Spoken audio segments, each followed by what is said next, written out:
What's going on, ladies and gentlemen? Hey, thank you so much for being here. Appreciate your help. Hey, it is freezing here. I don't know if it's cold where you guys are, but it is cold as hell right now. I don't know. They were predicting about, oh, geez, that's loud. They were predicting about 18 to 22 inches where we are. I mean, it's just blustery right now. It's crazy. So, I thought this would be a good idea.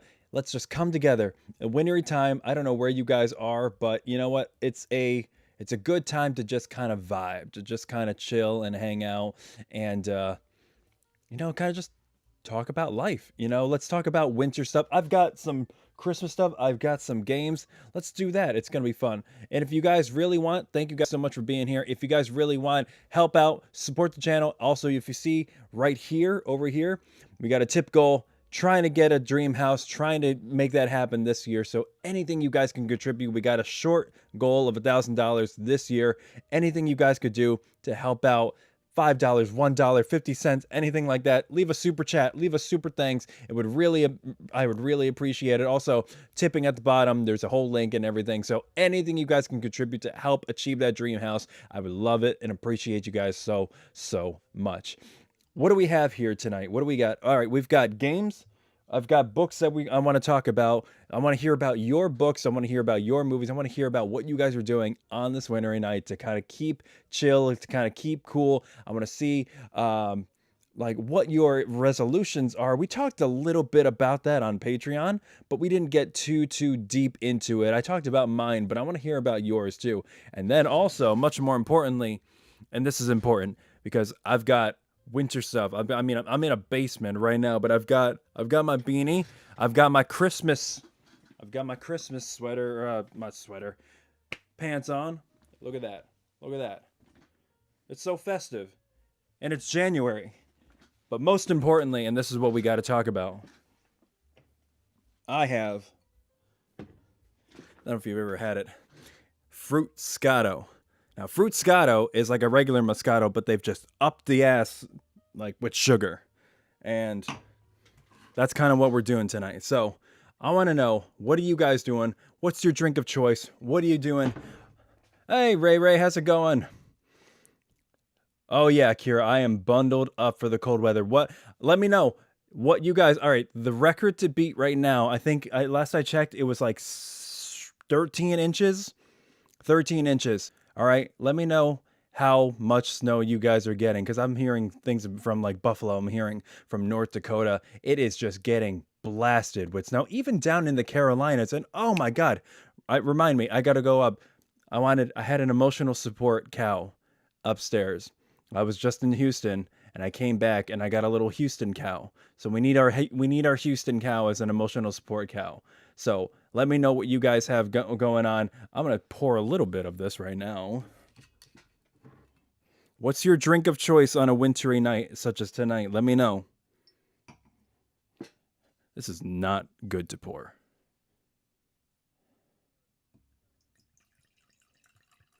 I feel like I'm handling a baby. It's probably too much to pour on YouTube. Anyway. L'chaim. Hey, Chris, what's going on? Oh my God. No, hey, you wish there was snow in Arizona. You be careful what you wish for, because we got snow here in New York and it's not good. It's not good. I'll say that as much right now. Yeah, we got about like 13 inches. And you know what? Longing for the days when school and everyday responsibilities were affected by snow. Almost guaranteed that no kid around here is going to be going to school tomorrow. But work? No, you could just work from home. Okay, cool. Thank you. But no, I wanted to take the time. I figured, everybody is in together. Everybody is not really doing anything. So why don't we get together? Why don't we talk about wintry things? What are you guys doing to stay warm? What have you been doing all day? I've been doing a mixture of cooking and sleeping and recording and editing and stuff like that. So I wanted to go through some stuff. We've got some fun games. I was trying to think of a way. Is there a way to do Cards Against Humanity via live stream? I feel like it would take a little bit of effort, but I feel like we could get there because that would be a fun thing to do. I really do. I mean, I love that game. I love it so, so much. And I would love to do it with you guys because you guys are some creative people. I want to hear exactly how crazy this get. And you know, if you've ever played Cards Against Humanity, Cards Against Humanity can get crazy. All right. All right. Let's see what we got going on here. Oh man, that is good. That is good, but it is probably not going to make the rest of the stream go very well. All right. So a couple things I wanted to show you guys. So I wanted to do some book recommendations. Now, when I curl up on a nice wintry day, oh, Kira, work from home will be nice as long as our internet connection doesn't freeze. Huh. Wow. Where are you coming from? Yeah, let me know, where are you guys seeing snow? Because I want to know where you guys are getting it the worst. Because again, New York, getting blasted with snow right now. Not that great, but again, at least we're near things if we need to get things. But if there's like no civilization, like some of the places in like the Dakotas or, Minnesota, it's just, it is bad, especially if you can't get to things. Oh my God. And then, you know what? That's so funny. All right. And then Ellen. And then Ellen. L and D minor. That is amazing. Amazing name. Northern California here in 60 degrees Fahrenheit. Grew up in the Midwest and I really don't miss the snow. Just wanted to pop and say hi off to Arizona. Hey, thank you so much, El. But also really envious of the 60-degree weather. And you know what? We were thinking about this, eventually, yeah, it'd probably be a good idea to go somewhere down south. We were thinking maybe the Carolinas, nothing too deep like Florida, because Florida's that just a hot, sweltering heat, and then you're in the middle of the hurricane path, and we're just like, I don't know. It's a real crapshoot when you're down there. Not to mention the fact that it's kind of Florida. Florida's got an interesting reputation. But I really think that there are some good elements to being closer to the South. Now, don't get me wrong. I love Florida. I love Florida so much that this is one of the things I wanted to show you. So for Christmas, my whole family knows that I'm a huge Disney fan, and they got me this book. Let me see if I can show it. All right. They got me this book. It's called Disney Adults Exploring and Falling in Love with the Magical Subculture, A.J. Wolf. Now, if you guys don't know, A.J. Wolf is one of the I guess, producers and creators of the Disney Food Blog. And if you watch any of those videos are kind of like my comfort videos because Disney is my comfort place. And it's tough to describe to people who haven't been to Disney or it's not their kind of vibe, but I understand it's a niche thing. If you don't like it, you don't like it. I happen to obsess over it to the point where watching those videos on what to do, how to get lightning lanes, what to do and how to coordinate your park hopper passes and make sure that you get these reservations on time and everything, that somehow puts me at ease. Because Disney is unlike any other vacation where you have to meticulously plan almost every minute. Not every minute, which we found this out last year. You don't have to plan every minute, but there are so many good things to learn about with Disney. And when you become a Disney adult, that's the part where you now have to invoke all of the logistical knowledge that you've learned, and you are now responsible for almost all of it. When you're a kid, you can just enjoy whatever your parents threw at you. And now that you're the parent, good luck. Here you go. So this book is for you, but it's not really a how-to guide. It's more just kind of indulging in the fact that, we as Disney adults, we like Disney, we obsess over it, we think about it. I thought I obsessed over it. Like, for example, when we were in the Art of Animation Resort last year, we found out that they now have a feature called Hey Disney, and it's like an Amazon Alexa feature, and you can talk to it. It gives you bedtime stories, Disney bedtime stories, soundscapes, all that stuff, which the soundscapes are great. Finding Nemo soundscape, top of the list. Now, you can also get alarms and stuff like that, but you can buy it as an add-on to Alexa for like $6 a year. And I was like, oh my God, hell yes. So we brought that back home, decided to do that, and it's just been amazing.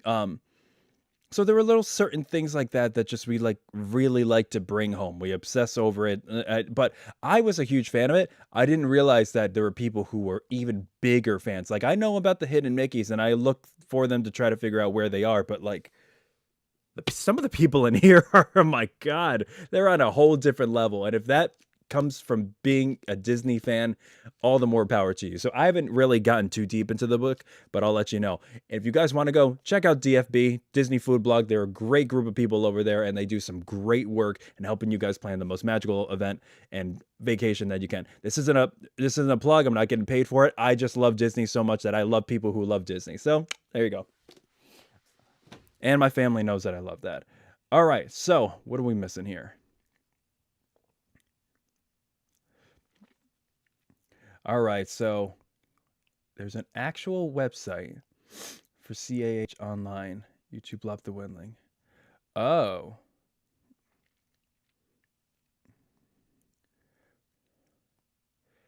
Sharon Guyan 6838.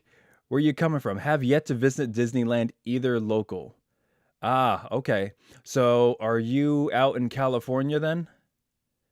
That makes sense.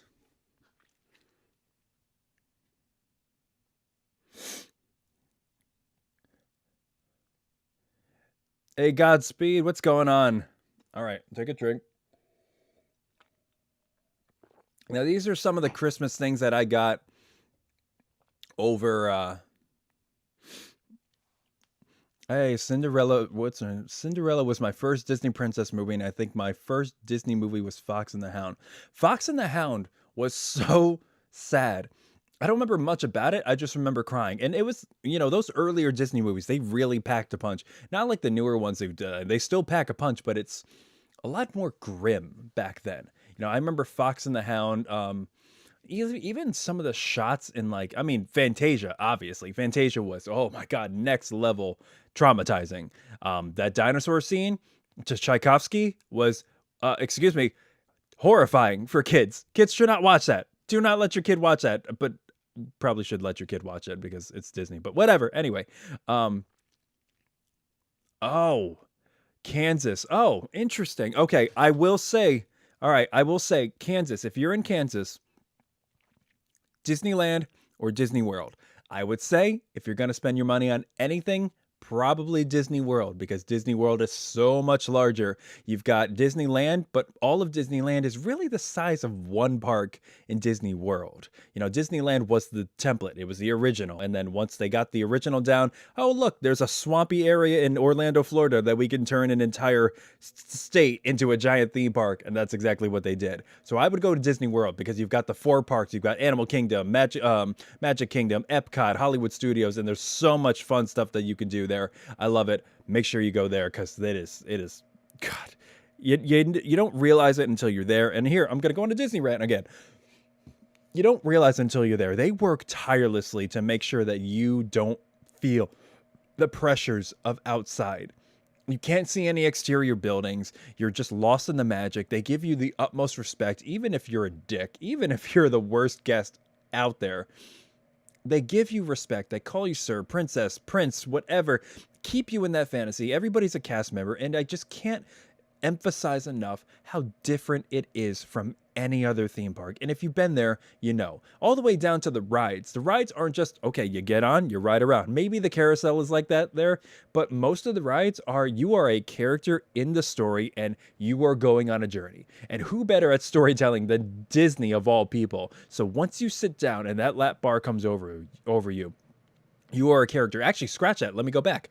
You're a character from the minute you get into the queue line. The queue line is your entrance into the story, and they work tirelessly with props and lighting and audio and visuals to make sure that you get into the world of what you're about to experience. Whether it's Space Mountain, whether it's Pirates of the Caribbean, you get into the world. Then you sit down. Then the lap bar comes over, and you're part of the ride as a character. You've got a mission. You complete the mission. You leave home happy. It is unbelievable. Oh yeah, Sword in the Stone. I don't think I ever watched that. Did I? Was that just a King Arthur? I don't think I even remember that. Huh, interesting. Hey, Chris, thank you so much. Appreciate it. Had to get this party started. A lot of streamers I know are covering Seahawks Rams games tonight. Oh, thanks for private entertainment alternative writer X. Keep being awesome, sir. Hey, thank you so much. You know what? I would be watching the Rams and Seahawks. Honestly, like I think I dropped the ball, and this is probably where my dad is a little bit, I don't know, upset. Where I didn't get too much into football growing up. I was terrible at almost every sport. We love college football. We're a college football family. We're Go Blue. We're Michigan, despite everything happening with their coach right now, ex-coach. But we've always gone to the games. Those games are fun. I love the tailgating. College tailgating is better than NFL tailgating. I'll say that for sure. So I actually Seahawks and Rams. It'd be interesting. Oh, and there's Seattle. They're probably not getting any snow, so that's probably not that interesting of a game. But Seahawks, Rams, playoffs. I get it, but we'd choose to be here, talk about books, talk about wine, talk about games. Why don't we get into that? All right, so hold on. Give me a sip. Let me know what you're drinking out there. I saw some tea, but milk tea. Was it right? It was milk tea. Yeah. All right. If anybody's drinking wine out there, let me know. But this is a wintry time, so we're looking for coffee. We're looking for tea. But if you're drinking wine like me and you're doing the wrong thing, hey, anything to get warm. All right. Now, the other thing I wanted to show you guys, actually, you know what? Let's go through some games. Well, let's parse this out, all right? So, I've had these for a long time, right? I've had these cards, and it's just conversation starters. And you know what kind of confounds me? And I understand I grew up in a world of theater. I grew up next to Broadway down the street. I grew up with all these fantastical ways to be able to become extroverted and talk to people and talk to anybody. And it's great. And I love hearing people's stories. It's the whole reason why I have an interview series. It's the whole reason why I have this show. It's the whole reason why I have this channel so I can talk to you guys and hear about your stories, hear about Kansas, hear about Disneyland, hear about where everybody is in the snow right now and hear their stories because I'm so infatuated with people's stories. Like next week, for example, on the interview series, I'm going to be bringing on Curtis Rivers. And Curtis Rivers, if you don't know him, he's an actor, stuntman, writer, life coach. And right now, he as a life coach, or he's a life coach, but right now his work on set after being a stunt double, he's a stunt double currently for Dumbledore and the HBO's new series Harry Potter. So I can't wait to talk to him about his journey on there. There's probably not a lot that he can talk about, but I can't wait to talk about his reasons for why he chose the paths he chose, what were his shortcomings, what were his successes, and how he got to where he got to, because that's what we're looking for. Is we're looking for how to unblock that creativity block and figure out what is our next step towards success, towards happiness. Yes, maybe a little bit towards fame, but more so the happiness, whether it be through family or just being happy with ourselves. I'm so excited to finally get to talk to him. I've been begging to get him on the show for about a month now, and he's finally agreed. So look forward to that next week. But anyway, conversation starters. If you're at a party, you can't just walk up to somebody. You can't just walk up to the girl and just be like, "Hey, I like your blouse." Sometimes that works, sometimes it doesn't work. But most of the time now, what I've noticed when you go out to bars, people don't just kind of go alone to mingle with other people. Usually they go now with the group that they've planned to talk to for the night. And that's really it. It's not really like those cheesy 80s commercials where you just stand at the bar and then all of a sudden, like the whole crowd kind of like washes away and you're left with this one girl that's got a halo light on top of her and you see her and all this Kenny Loggins music is playing in the background. And you just slowly walk up and you go, "Hey, that doesn't happen anymore." So you're left with either a couple things. You're left with doing something that impresses them, or you're left with something that, I don't know, like close-up magic. Do you have cards? Do you have a deck of cards on you? You could do a card trick when things get kind of dull. Or conversation starters. This is always good for a party. Now, if you want to go a little raunchier, we can go a little raunchier. I don't have them here. I can look them up online. We can go a little nastier if we need to. But these conversation starters were always pretty good. They always were good for a good conversation. Let's see. All right. I want to hear some answers from you guys too. Trying nursing a bottle of Kahlua chocolate sips. Cheers to me. Hey, Kahlua. Wait, Kahlua chocolate slips. What the hell is that? Oh my God. Wait, I gotta look that up. Okay, that sounds way better than wine. Yeah. Hey, cheers to being single. Hey, nothing wrong to being single. Ready to mingle, always mingling. You don't have to worry about things. Hey, nothing better than that sometimes. All right. Before I go any further, I need to look up what the hell Kahlua chocolate sips are. Kahlua chocolate sips. That's the first thing that came up. Oh my God. What the hell? Oh, it's its own bottle. Oh, wait. Kahlua chocolate sips. They've got it with milk balls. Oh, it's just liquor chocolate sips. Smooth chocolate, 750 milliliter. Buy online. Oh my God. Wait, what does that taste like? Because in my mind, all right, it's like, all right, Kahlua, it's kind of rich, a little creamy, but it's got a chocolate version of that. Would probably be really good with coffee if you're going to be like, an alcoholic, I guess. But I I mean, it sounds really, really good, but I love it. Wine is good though when you're in a good mood. Oh yeah. Yeah, and wine. And you know what? Wine sneaks the hell up on you. You order a glass of wine with your pasta when you're out or your steak and you're like, "Oh man, this pairs really well. That's what I really want to focus on." Sommelier, sir, please tell me which wine goes with this steak so I can figure out what pairs well so I can have the best flavorful experience. What they don't tell you is at a certain point with that glass or bottle of wine, you're not going to be able even to taste the damn steak because that wine was so strong. They didn't mention that in the pairing. Not at all. It's like drinking a candy bar. That does sound enticing. You know what's funny? So, we went to a campsite this summer up in the Adirondacks, and I don't know about you guys, but I'm not a huge fan of s'mores. You know who's not a huge fan of s'mores too? Conan O'Brien. So we share that in common. So I don't know, that little big ups to that. But we're not a fan of s'mores because of the same reason, because it's dry. I don't know if I'm kind of hitting a nerve with some people. Let me know if I'm out of line. But to me, it feels kind of dry. So what I chose to do is take the s'more. You take the graham crackers, boom.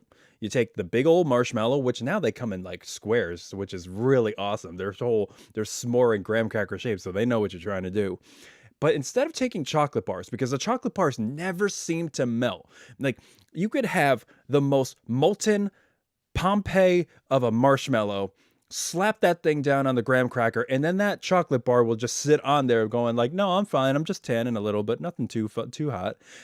So what we chose to do this time is take hot fudge and then kind of slowly start to heat the hot fudge up. And then once you have your molten Pompeii marshmallow, you dip it down and it comes up all covered in rich, liquidy chocolate. Then you put it on the graham crackers. Oh my God, it was amazing. We even went to the local candy shop, got a whole block of peanut butter fudge, melted that down, and dipped the s'more or dipped the whole marshmallow into the peanut butter fudge.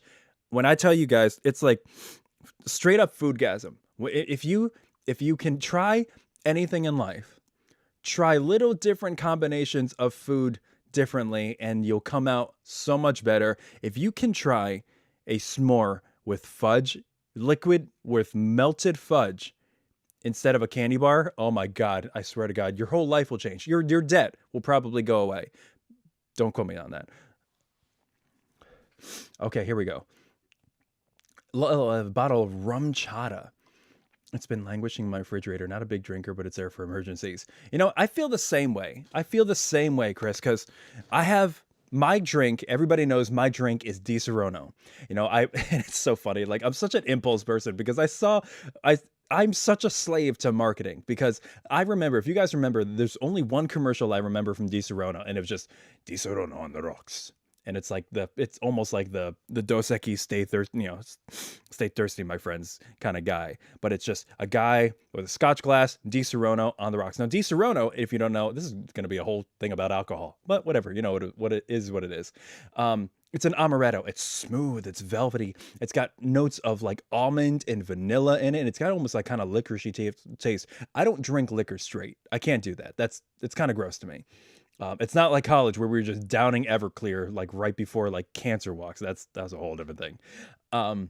But that's the only drink that I can drink smooth. Now on the rocks, yes, tastes a little bit better when it's chilled, but oh my God, does it go down smooth. I've got a couple bottles of that upstairs. I don't really do anything with it. Yes, I'll sip it in celebration, but nothing crazy. I think I just kind of stick to my wine. I don't really drink fruit scotto that much, but we have it here. It's doing the trick, have at it. All right. Now let's see. Blackberry wine has been a favorite. Oh yeah, blackberry wine's good. But I tried blackberry wine before. It's a little sweet. It's a little too sweet for me. And trust me, I got a sweet tooth. I got a crazy sweet tooth. But it's a little, I don't know. It's a little much for me. But anyway, not have been drinking today. Devon choice from, yep, coconut rum. Coconut, God, you could take shots of Malibu all day. I This is not a good pod. I cannot be no live stream. I cannot be condoning this. Elderberry wine is blackberry sounds good. Elderberry sounds good. Yeah.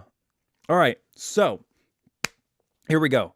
I'm going to pick something out. Let's see what we got here. Conversation starters. Now, most people don't need conversation starters. If you need conversation starters, you need them because sometimes you're at that party and it just kind of lulls down. And when you get older and older and older, you can't just vibe to Lil Jon and just make everything okay. All right. You got to have a conversation with some people. All right. So let me pour some more of this. I got Michael in the Bathroom stuck in my head again, Chris.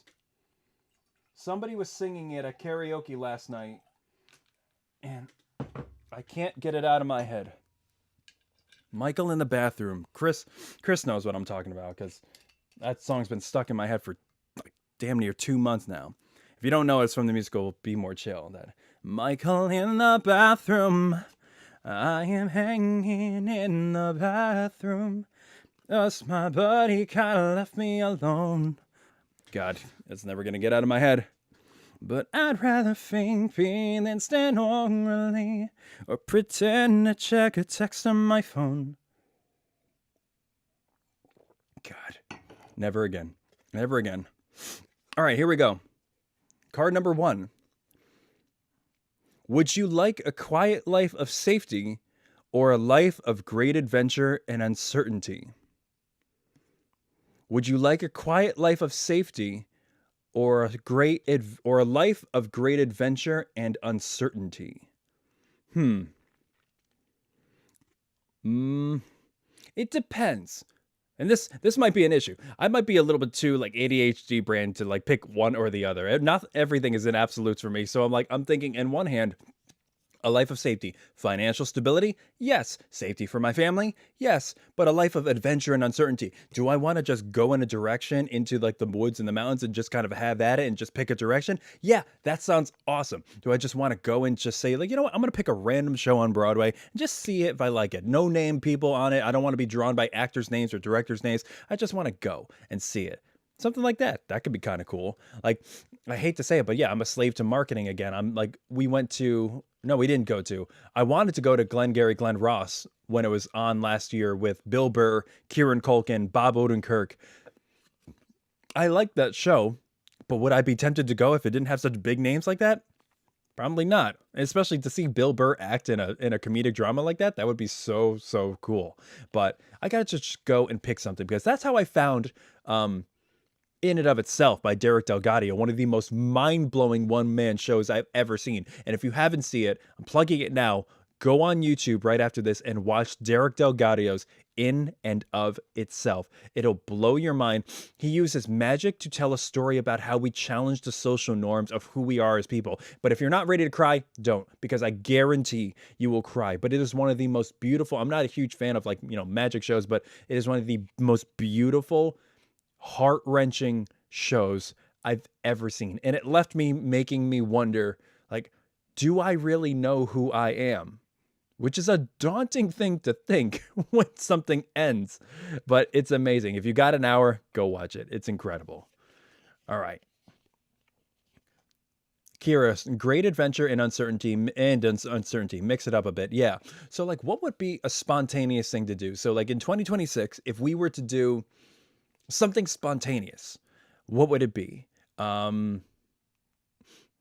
don't know. Like what's like adventure and something uncertainty. I don't know. Like maybe I don't know. Like express our constitutional rights. I don't know. Um, let's see. I think something with uncertainty would be to go. I had on my New Year's resolution list to stay in a state that I'd never been in before. That's a big one because I know why I want to go to certain states and that's why I go there. But I never just looked at somewhere like, oh, I want to go to Idaho and just see what Idaho's about. Probably because we don't really have the money to just go to Idaho just on a whim, but it would be something to do. Maybe just drive somewhere. Be like, you know what? We're close enough. Let's drive to Delaware and see what Delaware's got to offer. Let's try some of that. Or Pennsylvania, a part that's not Philly or Hershey Park, and see what's kind of going on there. All right. If money wasn't an issue, I'd move around on a monthly basis somewhere new. You know, that's really cool. And if we had, there were so many shows that were talking about people who were getting like tiny houses. You remember, I think it was called like tiny homes or something like that.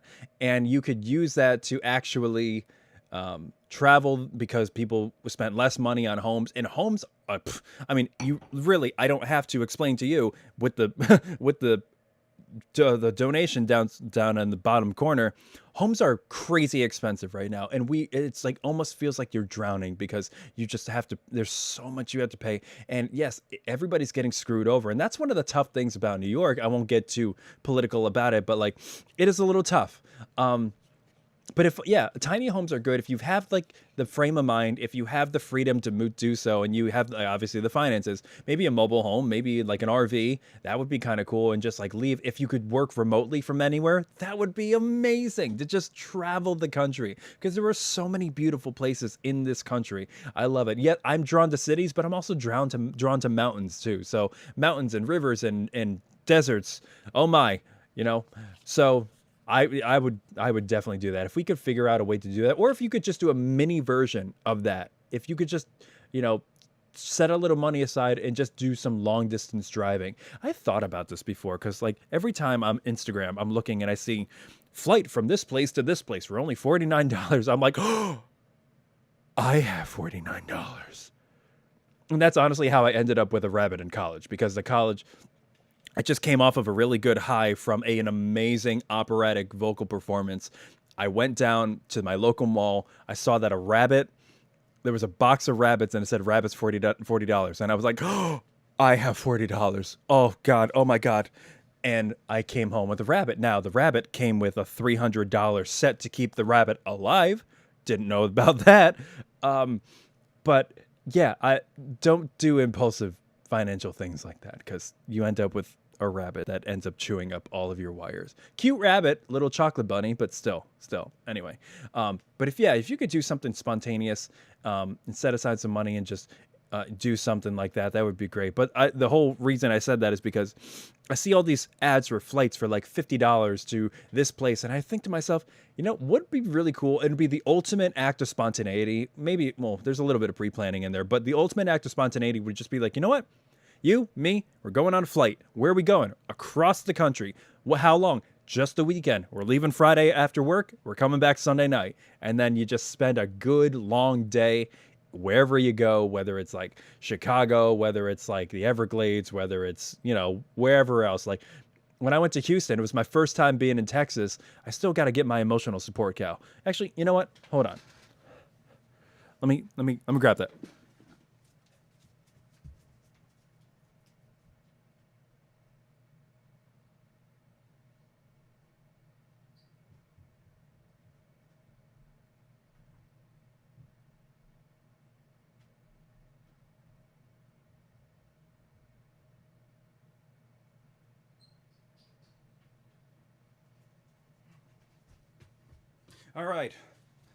All right.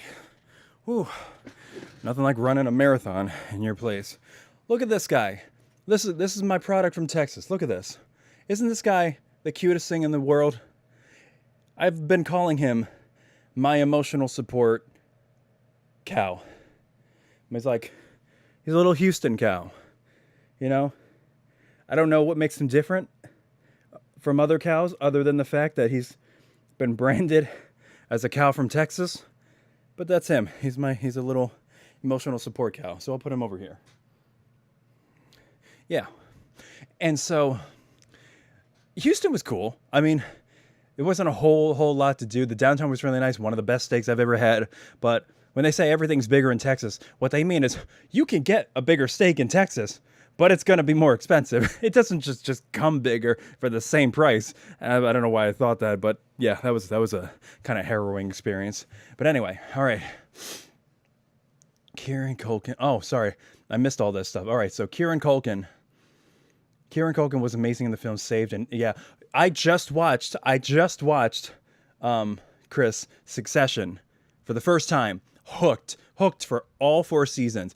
Absolutely incredible writing. I was so thrown off by what happens in season 4. Yeah, four. It was crazy. It was absolutely crazy. But I love Kieran Culkin's acting in it, and some of the best writing I've ever seen. And I love that mockumentary style that they use with the over the shoulder cameras. It's something so cinematic about that makes me really feel like you're right in there in the cameras with the characters, and you're almost like a voyeur for the characters. And just the choice of cinematography really plays a part into what you're trying to achieve with your story and with your characters. I loved every bit of it. But Kieran Culkin deserved the Emmys from that. All right. I think Great Adventure would be my pick. Yep, Great Adventure. A friend of mine invited me to visit Japan. If it wasn't for work, I would have left immediately. Japan would be cool. I hear a lot of people talking about Japan. If I like seafood as much as an Asian person should, I would. But I never grew up to actually like it. I was raised by Irish people and Italians, and so we didn't have a whole lot of fish. And when we did, I didn't like it. I was also traumatized by my uncle because when I was a kid, when I was 10 years old, we were staying up in Kennebunkport, Maine.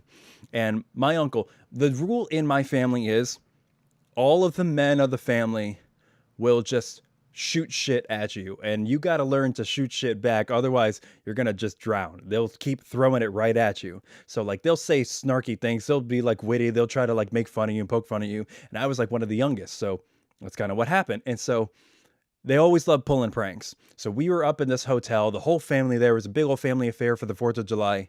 And we just got done with dinner. I was upstairs. I was almost ready for bedtime. I was with my parents.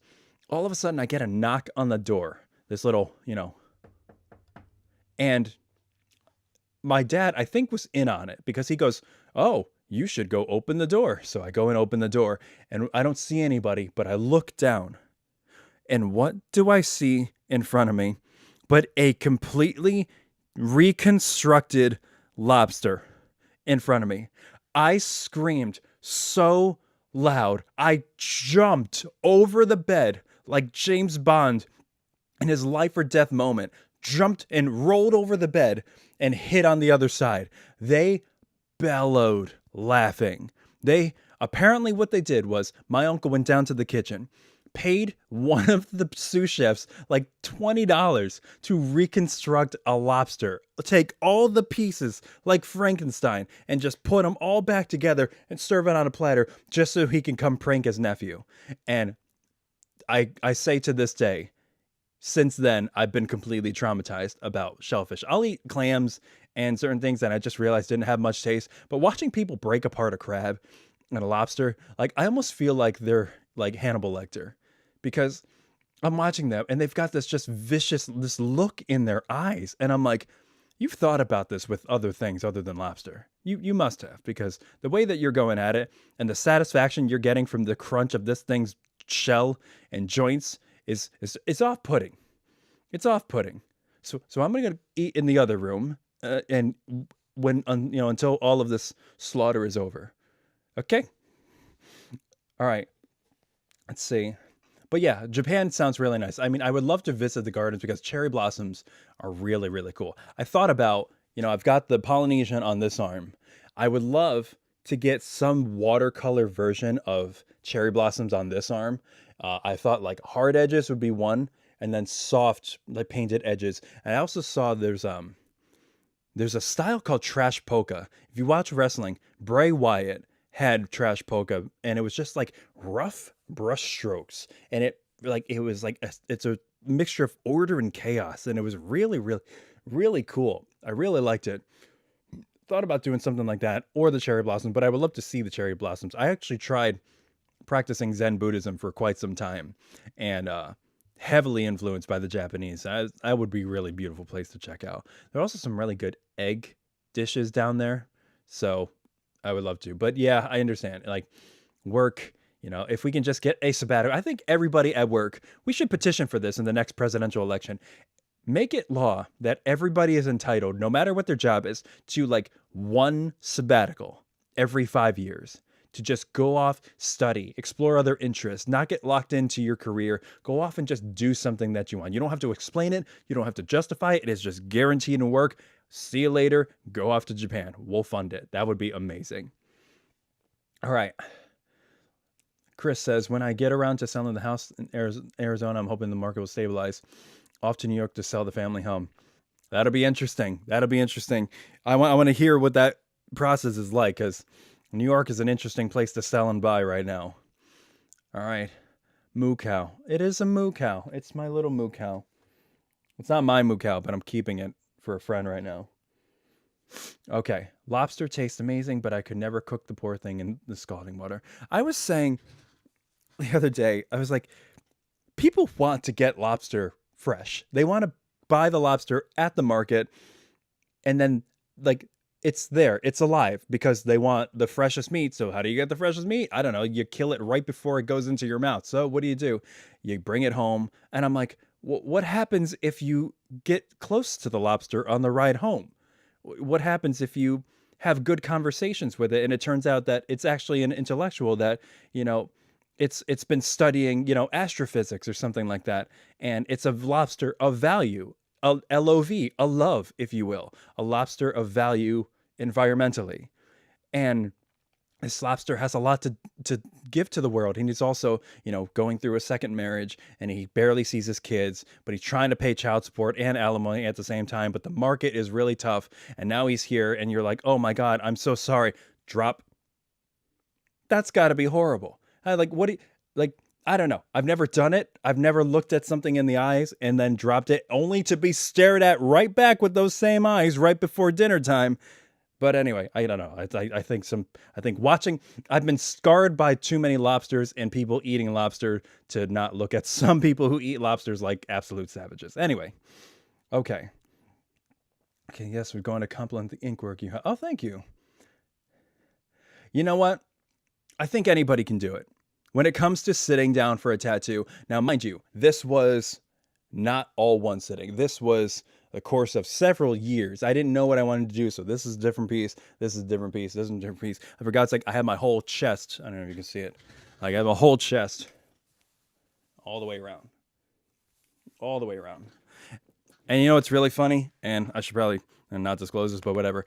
I didn't realize that you could either go around or through the nipple. And they told me, do you want to do that? And I was like, I don't know what you mean. And she goes, oh, wow, I've never done a nipple before. I was like, what do you mean? Ow! What did you do? I was like, I went through the nipple. And she's like, I didn't know that's what you meant. That was horrible for me. That was awful. Why would you do that? She's like, well, there's no going back now. I already started. I'm like, oh, fine. I had to shade the whole thing. So everything is tatted up on this whole side. That was not fun. I will say the two places that hurt the most are the places closest to the bone or furthest away from the bone. So like collarbone, elbow, closest to the bone. The inside of your arm here, that's a little sensitive too, because it's a little detached from the bone. But you know, after a while, you kind of get used to it. It feels like I'm dragging the skin, you know, the nail. Yes, it hurts. It's a little uncomfortable, but depending on where you are, like the outside of your bone or like on your arm, you've been getting punched and cut and bruised your entire life in that spot. So your body is completely used to it. It really doesn't feel like much, but everybody has a different pain tolerance. So I get it. It is what it is. Let me know if you guys have any cool tattoos too, because I'm always interested in tattoo culture. Chris, Disney movies have taught me that sea animals have great personalities. I can never eat one. Yeah, they have great personalities, Chris, unless you do a live action Disney remake and then those personalities seem to kind of disappear. Like, like my first thing comes to mind is Sebastian the Crab and what's his name? Scuttle. I was watching Ryan George's reaction or pitch meeting, and they was like talking about the live action remake. He's like, you know what? I got a new idea. What if Flounder wasn't fun to look at? And I showed a picture of it. I'm like, oh yeah, that's right. Flounder is horrifying in the live action remake of Little Mermaid. But yeah, I don't know. I don't know. It's just not for me. But then there's some people who go to aquariums and they're like, yum. I don't know. There's a whole different type of people. How much did the ink cost? So let's see. I would say with tip, because you always got a tip. They do a good job, especially if they do a good job and they do all the drawing before and all that stuff. Not gonna lie, I probably paid about overall, like over the course of a few years, maybe 2,500 altogether. Tipping is usually pretty high, and per session might be like 200 per session, 300 depending on. But you gotta imagine, like, you gotta remember, I got not only an entire limb done, but like an entire half of my chest. So it's like it's a lot, and people seem differently, seem priced differently. But oh well. Oh, that's not good. It's freezing up a little bit. Uh-oh. That's not good. Let me know if it persists or if we have to do anything differently. All right. If it keeps going, let me know. Otherwise, we'll have to do something else. But in the meantime, let's keep going here. Oh. Whoop. Is it really freezing up? No, it should be all right. Come on. Oh, Jesus.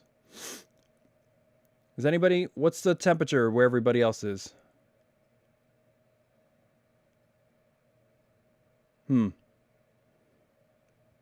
Wanted to get a tattoo of X-Men's Phoenix Flamebird on your back. That is cool.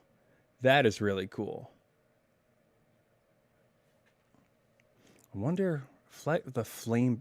Wow, that would be pretty big. I'm imagining you're probably going to want to do it pretty big, right? Like the whole wings covering your shoulder blades and things like that. That would be kind of cool. I would love to see that. If you could do that, let me know. All right, so let's see. How you doing, Texas Cal? Okay, good. All right, let's do another one. If you had to spend 1 year alone, all right, let me try again. If you had to spend 1 year living alone in a remote cabin, what would you spend your time doing? 1 year alone in a remote cabin, what would you spend your time doing? Well, definitely explore nature. Let's see. I would probably, I don't know, do I have books? That would be, there'd be a lot of book reading, a lot of meditation, a lot of just sitting in silence and absorbing the symphony of the forest, whether it's trees, limbs breaking, leaves falling, streams rushing, wind, something like that. It creates just this harmonious cacophony of sound that I would love to just imbue for a year, especially if I had to. But definitely a lot of things to occupy. If I had access to unlimited materials, I would write like absolute crazy. I'd probably do daily journals, but I would write so many stories. The inspiration for screenplays and plays would be outstanding to be able to do that. And there are some people who do that. I mean, hell, Robert Frost did it. Walt Whitman did it. Henry David Thoreau did it. They all got these wooded cabins and just wrote.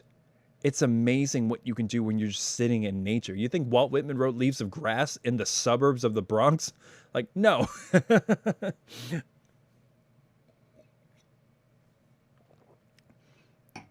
10:49.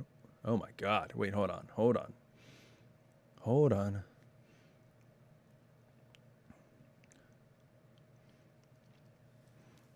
It's 10 degrees. Ugh, God. 70 degrees. Well, Arizona. Yeah, that makes sense. I'm going to be going down to North Carolina in a couple weeks, but even there, they said they woke up. My parents were down there, and they woke up, and it's freezing down there right now. So that's not good. 49 getting that way. 49, I'll take 49. I love sweater weather, so if I can be in a place that has like universal sweater weather, that wouldn't be too bad either, or something that could like change it up, t-shirt, sweater weather. I will say, when I was down in Houston, I loved it because I love the way I explore places is I run a lot. I run for miles and miles and miles, and the fact that I'm in a new city is my own incentive to keep running because I want to explore more. And then by the time everybody else wakes up after I've done my 5 a.m. run, I know the entire city. I did it in Austria. I did it on my international tours. When I was doing classical music over in Europe, I would run in every new city that we were in, whether it's Salzburg, Vienna, Lyon, Le Puy, Rome, and by the time everybody else woke up, I was like, oh, no. We can have the breakfast in here if you want at the hotel, but if you really want a good one, let's go down the street. There's an amazing little cafe that puts a little pistachio in your espresso. That's the place you want. And man, you want to win my heart over. If you make something with pistachio, all the more power to you. All right. 1 year alone in a cabin. Yeah. All right. Let's get to these answers. So I already said my piece. All right. Kira says 1 year alone in a cabin. I'd work on my artwork and drown myself in music. Yeah. That's what I'm talking about. Artwork. Oh, what kind of artwork do you do? It's like, I'm such a huge fan of art galleries. If you guys are ever coming down to the city, like, let me know. I'll recommend all these great places for you. There's so many great underground art places. Yes, you have the Guggenheim. Of course, you have the MoMA. There are so many great other places that are full of underrepresented art. And if you can follow and support your local artists, all the more power to you. Do that. That's what we do on here. We support local artists. And to that point, guys, I thank you guys so much for being here. And hey, if you're feeling magnanimous and generous, leave a super chat, leave a super thanks, leave a tip, anything you can have. We're working towards that goal of saving up for a house for my daughter. So thank you guys so much. Really appreciate your support. But yes, art is so important. Art is more important now than it's ever been. Almost, I would argue. I mean, maybe not like, scientific era, Renaissance, all that stuff. Really important there too, but now, I mean, the freedom of expression, not to get too political, but the freedom of expression and the fact that we get the opportunity to show these mediums and express our values and ourselves in these ways, so important. And it's never been more important to make your voice heard. So if you can spend, I would say, log cabin or not, cabin in the woods or not, drown yourself in music, work on your art more regardless, because it's the only thing that can honestly, like I say, when I work on my music, when I work on my writing, it's the only thing that makes my voice come out. There's so many things where I have to put on different hats and put on different voices, but that voice is mine. When I'm writing poetry, when I'm writing my screenplays and my plays, when I'm writing music or just playing on the piano, like, that's my voice. It may be somebody else's work, but that's my voice. And I will not ever give that up for the world, and you shouldn't too. So even if you don't have a log cabin, let's see some artwork, because I'm interested in seeing what kind of stuff you do. All right, let's see. Let's see. Ray says, write a novel or a book. Finally would just get to focus on just that. Probably do paintings in between. All right, so similar things, and there's probably a lot that you could paint. Would it be all the landscape, or would it be something different that just because you're in that moment of peace and stillness and tranquility that you can, your mind is free to just paint? Would it just be the landscape, or would it be something else? I think after a year, you probably get tired of painting, unless you travel to different places around where you had to stay and got different shots of things. That would be kind of cool.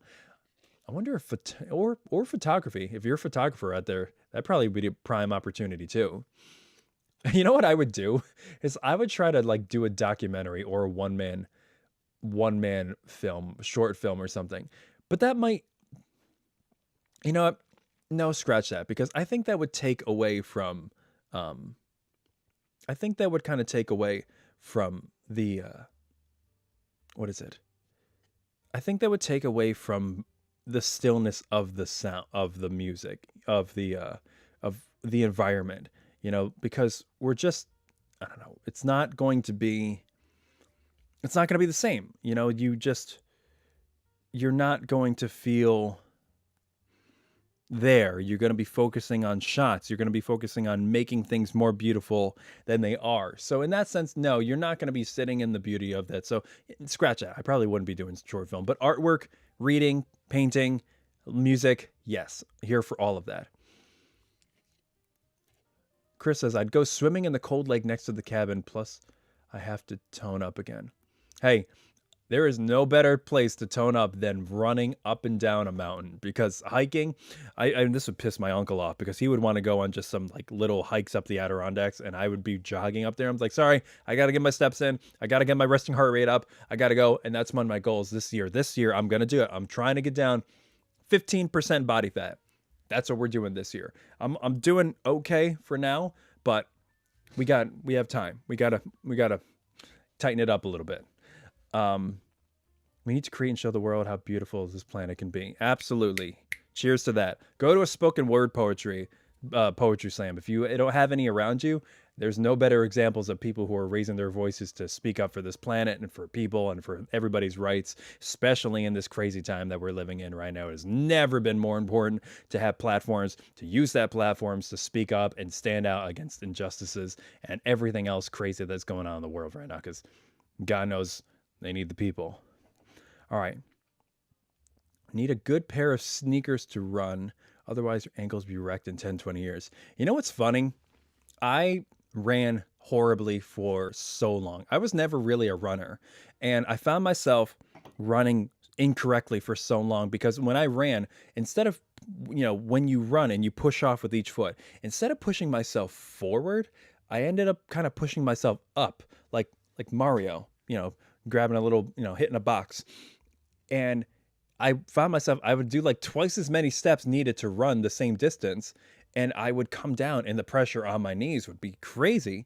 And then I finally figured out the good way to do it, the better way to do it, to keep push myself forward. And I'm like, okay, this feels so much better. But you're right. You're right, Shira. I have been told so many times, get a good pair of shoes. And I'm like, but these ones don't have holes yet, so I can still keep them. They're like, no, idiot, don't.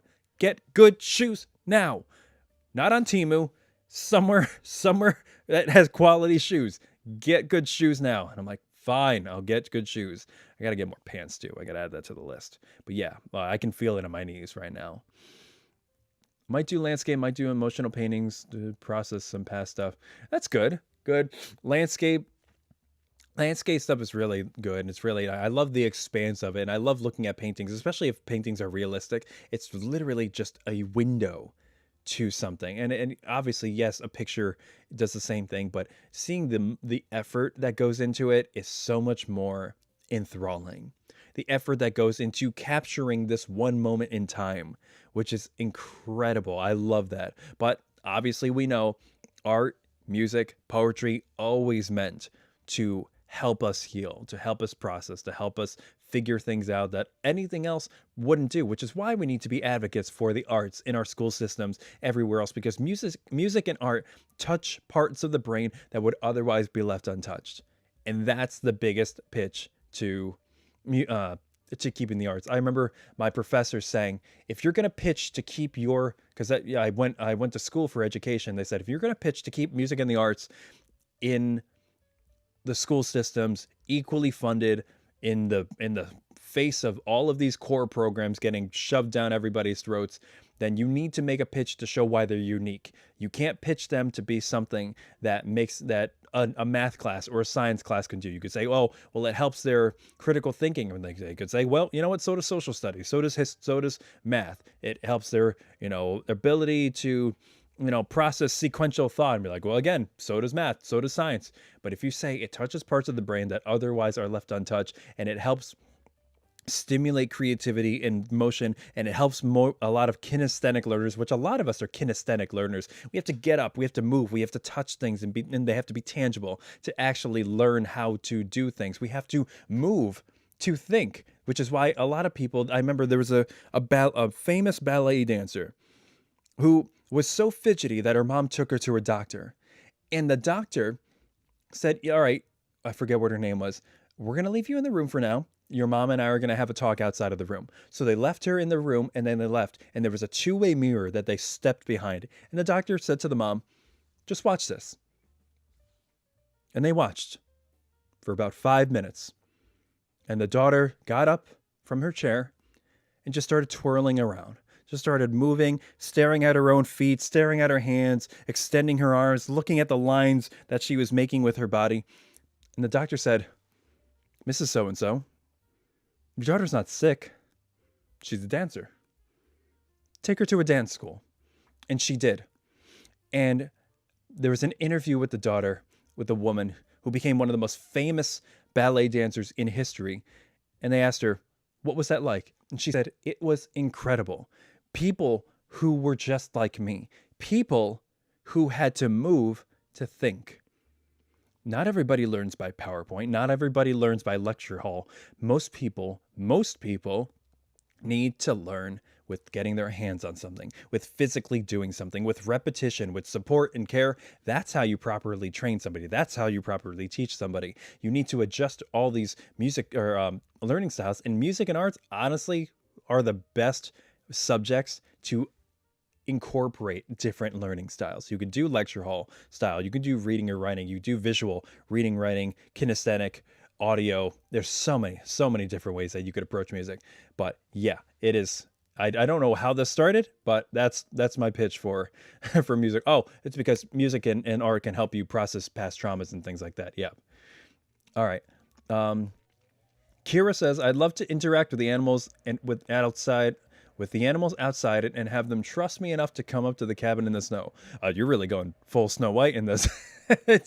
Have them trust me enough to come up to the cabin in the snow. That would be cool.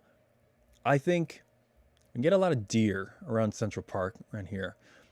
With my luck, the animals that would come up would be like an eastern diamondback, and you'd knock on the door with his head and be like, "Hi, it's me again." Or the grizzly that turns out to not be so grizzly or so friendly, or the cub for that matter. But I think, yeah, little bluebirds, little blue jays, maybe set up like a little bird bath or something, or a bird feeder. That would be kind of cool. And see some nature in front of you, maybe some deer that walk by, or wherever you are, elk, caribou, reindeer, Santa. I don't know. But that would be cool. I would love that. That would be really, really pretty. It'd be also interesting to see what the cabin looked like. Is it one of those treehouse cabins where it's almost like 360 degrees of window, or is it very closed in like a Abraham Lincoln log cabin, something like that? You know, not a lot of open spacing, not a lot of natural light. Can you see anything out of it, or is it just built up? It's like Fort William Henry with just nothing but logs. Chris says, that reminds me of the Decemberist song, Crane Wife, about a man who finds an injured crane on the snow. Such a beautiful tune. Interesting. I got to write that down. Sharon says, exactly as humans, we learn through interaction with our world. Even as babies, we reach out and try to examine everything around us. Yeah. Yep, we absolutely do. Absolutely do. And we really need to focus on that a lot more, especially with things like AI, especially with kids making these preconceived notions about the world virtually without even ever experiencing it. It's crazy nowadays. I would argue it is hard. It's never been harder to be a parent. And I know every generation says that, but this generation of parents is faced with so many things that try to teach the kid before the world does. And it's tough. It's really tough, but kudos to the people who can figure it out, because, you know, it's a lot of parents just kind of winging it and hoping for the best, and that's all you can really do. I think kids should always have a fidget with them in school and have something to do with their hands that helps them with focus. Yeah, I could see that. That makes sense. I've never had one myself, but I feel like, I don't know, either it would make me focus or I would focus too much on that. You know, I always attribute it to something like musical that always is kind of drowned out for most people. For me, I can't. For me, there's no such thing as background music. So elevator music in the background of films, I'm so focused on that it's hard to think about other things. So for example, elevator music, you know, people are just standing, you know, and they're awkwardly, and they press their button, they're on their all four corners of the elevator, and they're just standing, and I'm like, I was like, did you guys not hear that running bass line? And they're like, no, idiot. I'm trying to get to my floor. Stop pressing buttons. I'm like, but I need to hear the rest of it. So anyway, I think I had ADHD when I was young. No way to deal with idle hands. Yeah. Yeah, that is true. Especially when your hands had to be still. But again, God, I mean, you tell a 6-year-old to sit down for 6 hours a day doing low grade clerical work and then, not be surprised if they get a little fidgety. Chris says, I want the cabin that Wanda had at the end of WandaVision with the mountain view. At the end of WandaVision with the mountain view? Wait, okay, so she left her town after making everything better and going away. God, I don't remember the cabin. I gotta go back. I gotta go back and look at that cabin. Interesting. All right. Let's see what else we got here. So, I think in the interest of time, it's 8:05. I want to do one more question, and then we'll probably wrap up for the night. Let's see. I want to just make sure that I've got everything up and running. Everything looks good. I hope you guys are doing well. I know we're all kind of staying in. It's been kind of a blustery day for some people. Actually, half the people on the stream are in places where there is no snow and no hope of snow. So, it's really just, it's give or take, whatever everybody else is kind of feeling, but it is what it is. All right, last one. Hey, okay, this is a good one. When you're down, what do you do to feel better? When you're down, what do you do to feel better? For me, I take a walk. I take a walk. I do something physical and alone. So it's either I take a walk by myself. Sometimes I'll listen to music. It's kind of give or take depending on if I need to think about something or if I need to just kind of get away for a little bit. Not shoving things aside permanently, just need to kind of get out of my own head for a little bit. I'll either take a walk by myself with or without music, or sometimes I'll go to the gym or work out because I need to work through some things. And going to the gym for me is not a social thing. I interact with people. I'm very friendly and cordial with a lot of the people that I've grown to know at my gym. But when I put my headphones on, it's my me time. It's kind of my therapy. So I'll go and I'll be like lifting weights or running on the treadmill or something, and that'll be my me time to work through some things, listen to the music, and just kind of be in my own head. It is very cathartic. It's very therapeutic for me.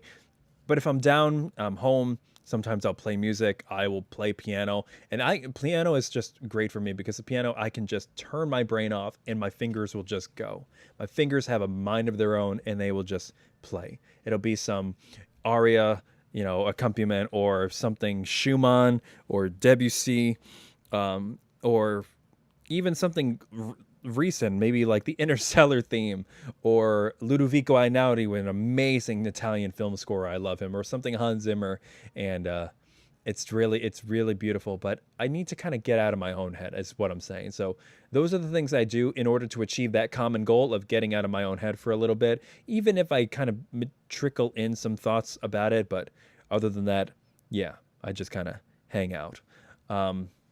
Anybody else, anything that you guys do, let me know. But that's kind of what I do when I feel better. One thing that I will say that kind of takes me out of how I feel is a specific series of books, and I always come back to them, and I urge you guys to read them. And this is the actual it really segues perfectly into the second book I wanted to show you guys.